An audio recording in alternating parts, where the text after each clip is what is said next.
My name is Jack Willard, and welcome to Uncensored Ramblings.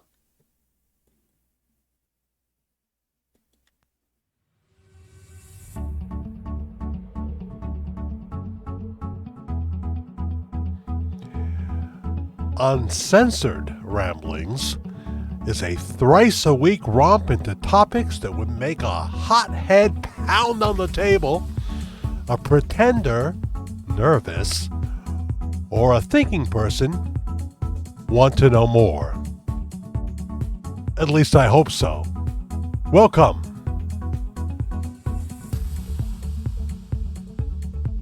The title of this edition of Uncensored Ramblings: Our favorite stores and restaurants are disappearing, or they're in trouble. And why does that matter?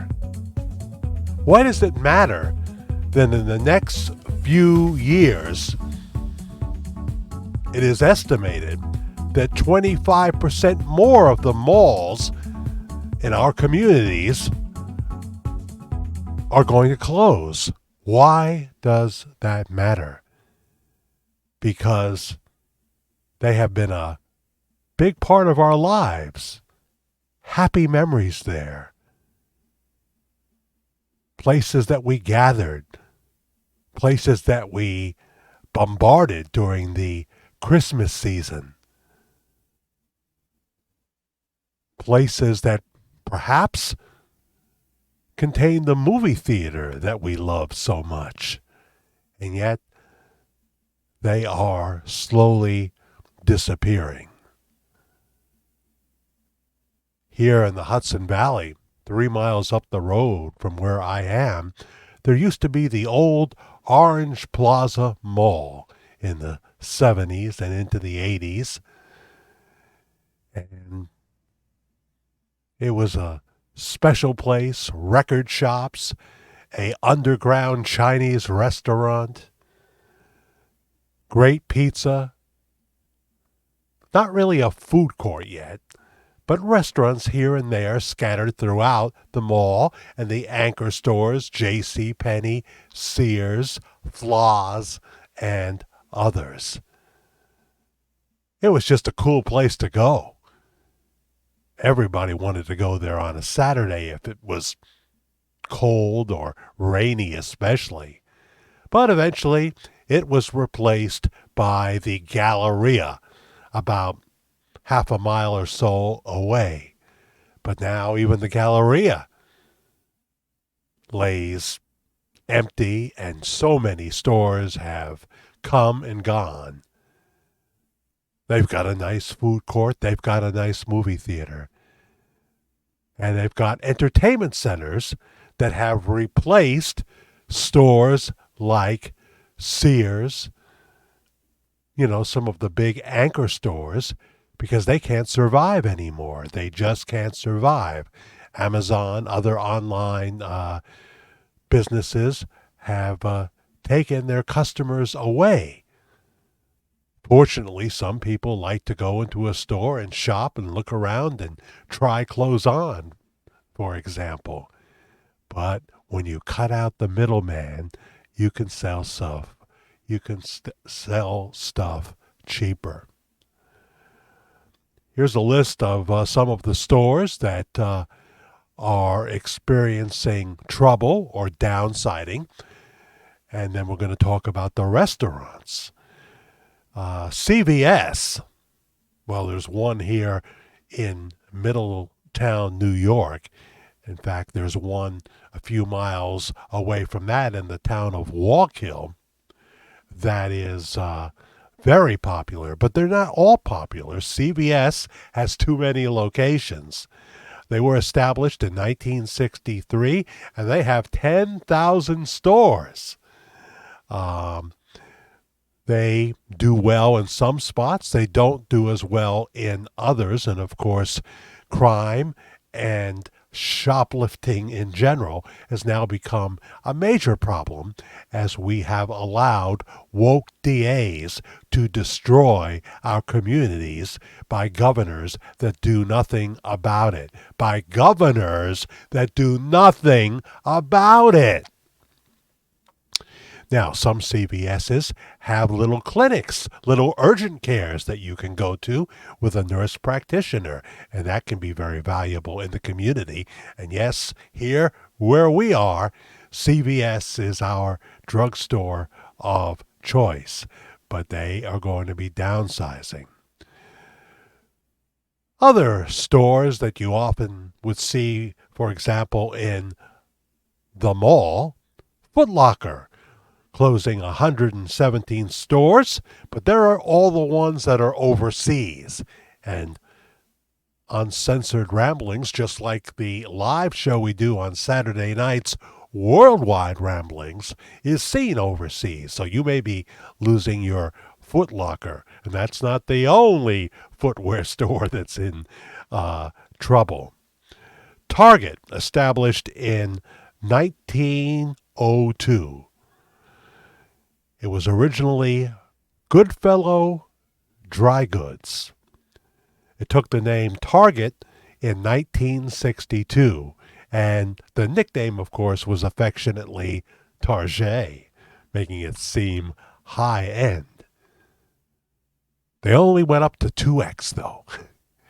But Target would eventually add a supermarket section and was very popular. But couple of years ago, they decided to go woke. They decided to go woke. The wrong people infested their corporation, and they have lost millions and millions of dollars. They have introduced transgender coloring books, big display, other things like that for the transgender community, basically telling the conservative customers, which is more than half the country, to go screw themselves. So the CEO has taken the company Target, which was always trying to catch up to, let's face it, Walmart, and he has nosedived it towards the ground.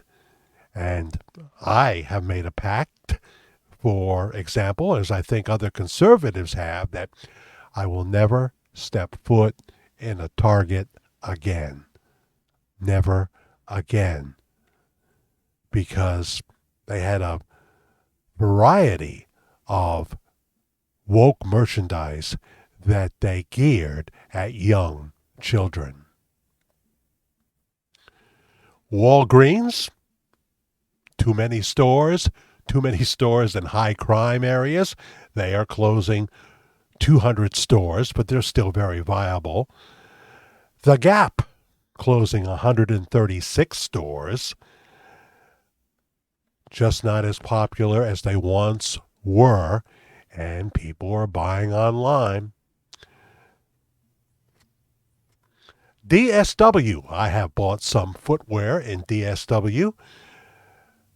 They are closing some stores, but they are not going out of business at this point. But they are closing a number of stores, maybe as much as 65 in the next 4 years. That is the projection for now.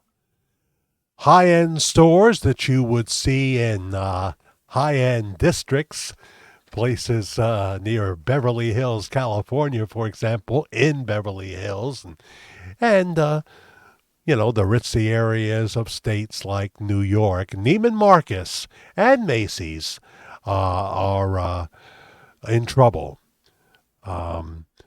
Macy's is closing 125 locations. Of course, they're not going to close the one on 34th Street in New York City, their anchor store. But with D.A. Bragg letting the shoplifters go free, how long can they last? So many businesses have left New York City because Governor Hochul did not keep her promise to get on D.A. Bragg's case and basically, if he wouldn't toe the line, basically get rid of him. No. So we have New York City becoming like Escape from New York with Kurt Russell now. Palestine protesters invading building. I'm talking about pro-Palestinian college students invading buildings and looking to cause destruction, invading a school where an Israeli teacher was, and she had to be locked in a room. She had to lock herself in a room for hours. I don't know why it took the cops so long to get there, because they wanted to do her harm because she was a Jew. And they're looking to wipe all Jews off the planet. And this is in America. This is in New York City, already plagued by terrible violence and terrible crime, shoplifters, young thugs as young as 13 going into bars late at night and robbing the clientele. It's just endless. I don't ever want to go back to New York City again. And I used to love it, but not with the kind of government that is in New York City right now. Zales Jewelers, well, you can buy that stuff online too, I suppose. Closing over 455 branches. We've all been in these gallerias, those that have them anymore, and seen nobody at Zales, nobody at this store, nobody at that store. But if you're selling something good to eat, you'll probably do okay. Build-A-Bear will still have the parents coming in with their little kids to stuff their own bear, etc., etc. My daughter worked there once. Czech Airlines, it's not the only airline that's struggling. Czech Airlines is in serious trouble. We have Stewart Airport here in the Hudson Valley, and many of the big airlines like Delta pulled out. There's some new ones, some smaller ones coming in, but Stewart Airport has never been the same since they lost some of their major carriers. AMC Theaters closing many movie theaters. You know, they make more money on the popcorn and the drinks and the junior mints, etc., than they make on the movie ticket. But why would you go and buy junior mints for $6-7 when before that you can go into the Dollar Tree in the gallery at the same place often and buy your junior mints for $1.25 and just stuff it into your purse if you're a woman, or your oversized pocket if you're a guy. So, you know, often the movies are coming out right on Prime Video. You can get the premiere home copy for $19.99, and if you wait a while, you can get it for a lot less than that. Restaurants, the big news this week. I'm doing this in November of 2023, and the sad news that came out is Cracker Barrel, the entire chain, is closing. Just had a real folksy feel to it. I love sitting on the rocking chairs outside Cracker Barrel. Loved buying some of the products in their store. The food was okay, nothing special, but I've had meals in Cracker Barrel, and losing them will be a real loss. A lot of people, especially the older people, I think, like Cracker Barrel very, very much. Restaurants that are in trouble or downsizing, Golden Corral. Now, when I say Golden Corral, a place I have loved, and I can't even describe my affection for it, It will not be closing in the South. It will not be closing in the Southwest like the state of Texas, but in places like California and New York, struggling and may be history. It already is history in the very small city that I live in, that I'm talking to you from right here.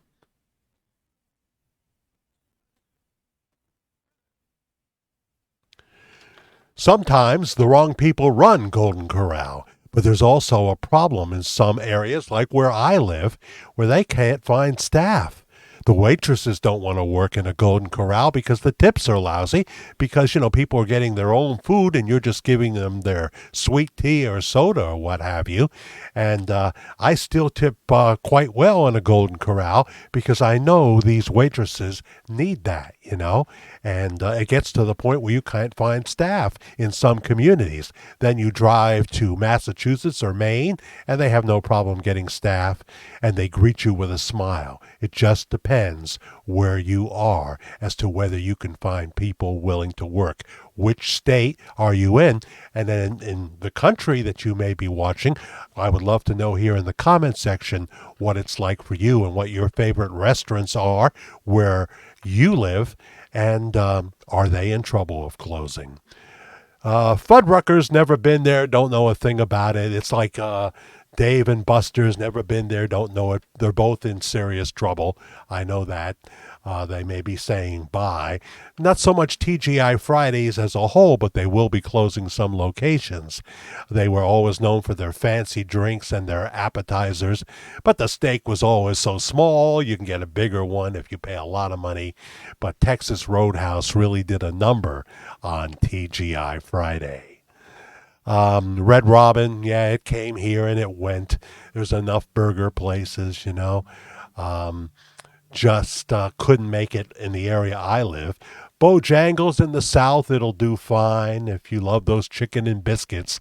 I know that when I lived in Rock Hill, South Carolina, Bojangles was frequented, as was Taco Bell. Taco Bell closing some locations, trying to change their menu, make it a little more healthy, putting a little more thought into their products.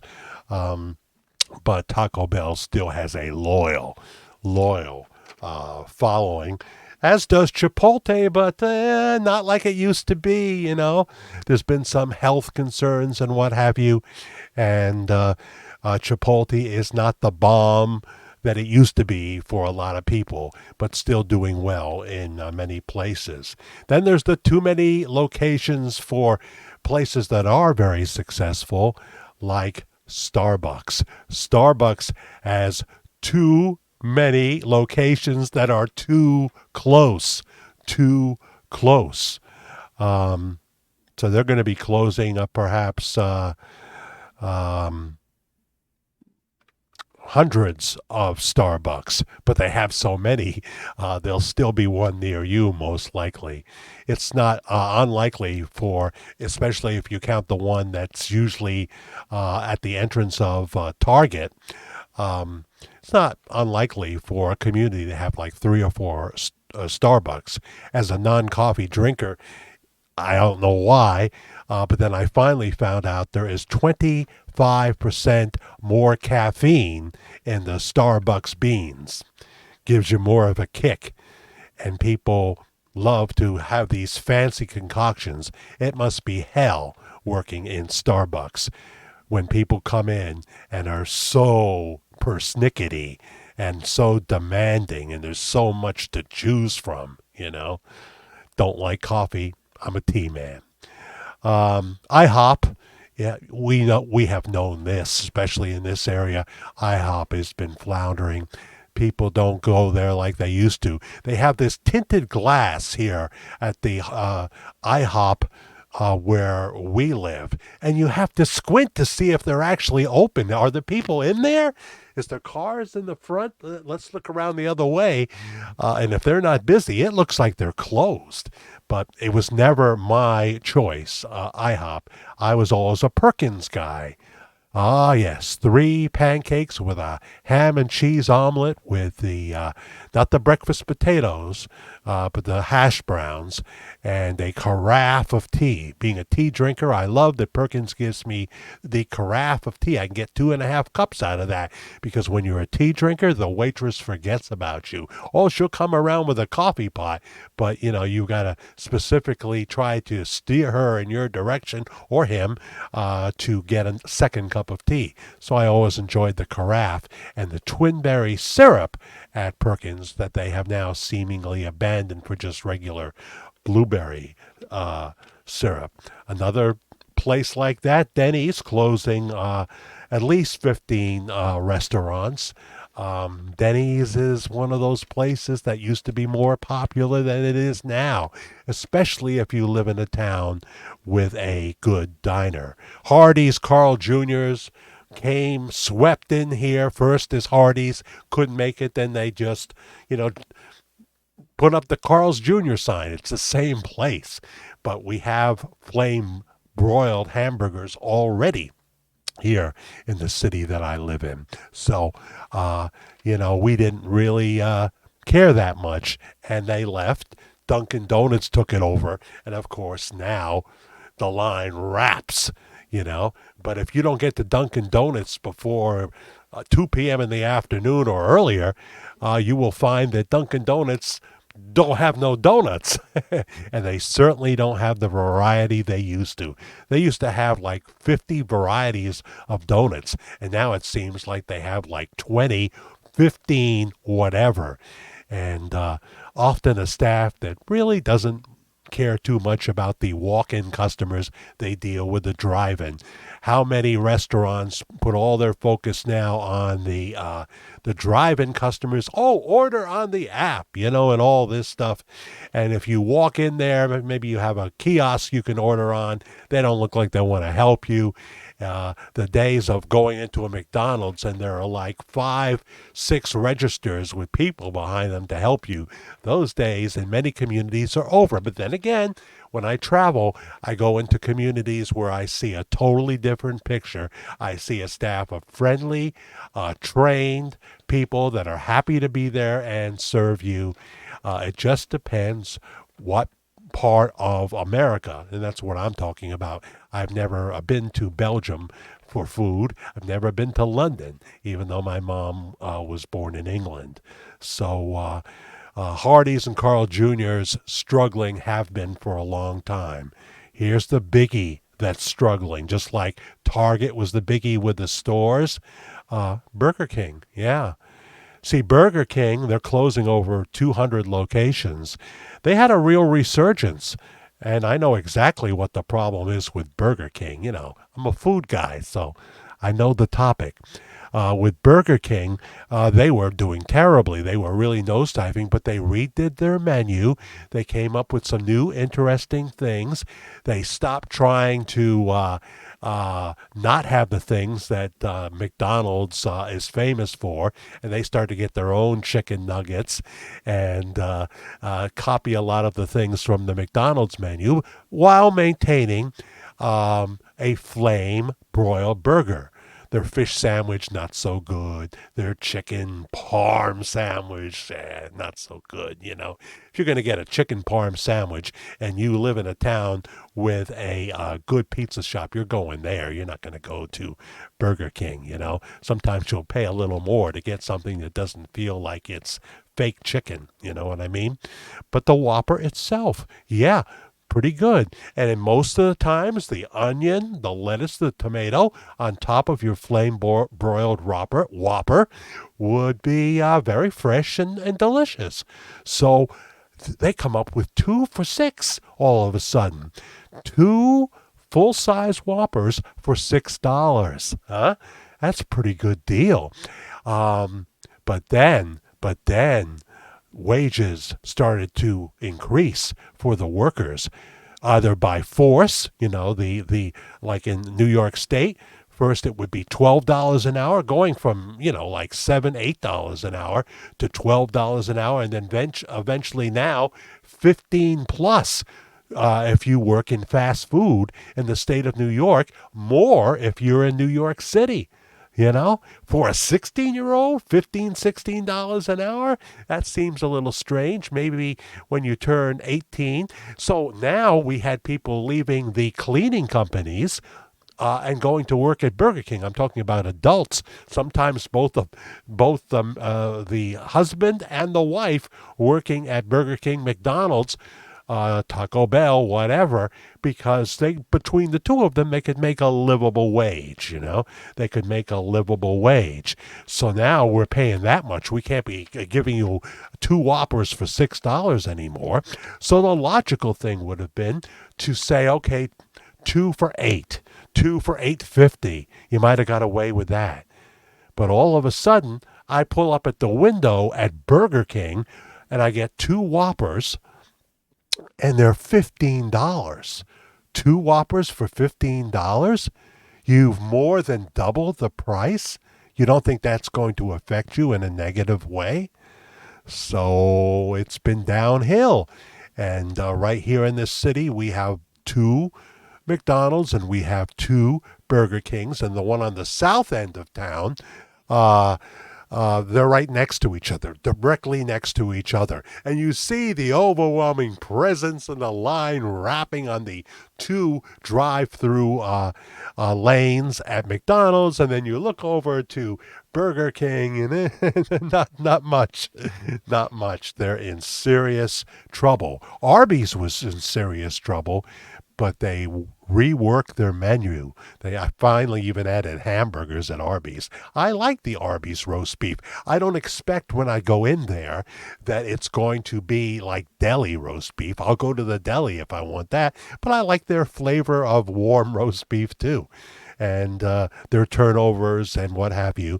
And they were in Middletown, and nobody appreciated them. And then they reworked their menu, and now people drive like 15 miles up to the truck stop in the town of Newburgh to go to Arby's there. They do. They miss what they didn't care for so much just a few years before that. So it is just sad. It is just sad to see these restaurants leaving. Hometown Buffet. I ate at one in Niagara Falls once. It was very good. I ate at one in Fishkill, New York. Excellent.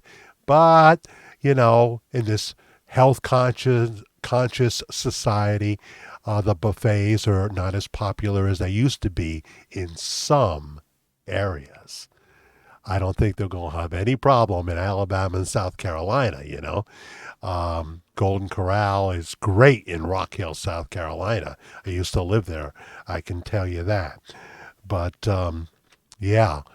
And there's going to be many more like this. There's going to be many more, especially in places where there's great local pizzerias. You're not going to be running to Papa John's. Papa John's in serious trouble too. And I'll tell you, Little Caesars. Now around here we have one, and it is very busy, very busy. You have to. Their parking lot is so bad you have to worry that where you park because someone could back into you. But their sauce and their cheese is good, and they give you a fair amount. People love the pepperoni pizza there. I don't get that. I get the deep dish when I go there for like $11. It keeps going up in price, as everything is under the times we live in. Let's just say that for now. And yeah, it does very well. But Pizza Hut, if I'm on the road traveling and it's late, I would go to Pizza Hut for pizza and wings and bring it back to the hotel room. I've done that, but it wouldn't be my first choice. If you have a great pizzeria, and every place around America that says New York pizza is not every place is telling you the truth. They're not telling you the truth. Other stores that are that are hurting. Victoria's Secret, established in, I believe, 1977, closing 50 stores. Disney closing 60 stores. Disney finally admitted that it was a mistake to go all woke and not go after the woke people that were doing stuff behind their back. They gave the middle finger to half the country, just like Target, and it has hurt them. The stockholders are mad. I don't know why Bob Iger, who let this happen, he was called in to save the company. He used to run the company and let it go woke, and has is cost it probably more than $1 billion, right, for Disney and Hulu. Just before they are going to raise their rates, Hulu, they let it be known that they are proud woke supporters. And I think in 1 month alone, everybody switched to Sling. Stupid. Kohl's closing at least 27 stores. And as I said before, 25% of malls will be going out of business in the next few years. And that'll be more time for people to be zombies staring at home at their computer screens and their phones and what have you, and missing the experience of interacting with people, going out and seeing things, and enjoying each other's company. Well, maybe they can just Google company, you know what I mean? They can Google the Grand Canyon. You don't have to go there. You don't have to go there. You can just Google it. So you've been listening to Uncensored Ramblings. And here's the song that I wanted all along. This is episode number 2. Basically, the shows drop Monday, midweek sometime, and on Fridays. We do worldwide ramblings, often on Saturday nights, not every Saturday night, at 10 or 11 p.m. We promo it. We let you know what we're going to be talking about. And we would certainly like you to be part of Worldwide Ramblings. My personal email is jackthefairguy@gmail.com. jackthefairguy, F-A-I-R, at gmail.com. Take care, everybody. Please comment in the comments section here. Suggest topics that you'd like us to talk about right here on Uncensored Ramblings.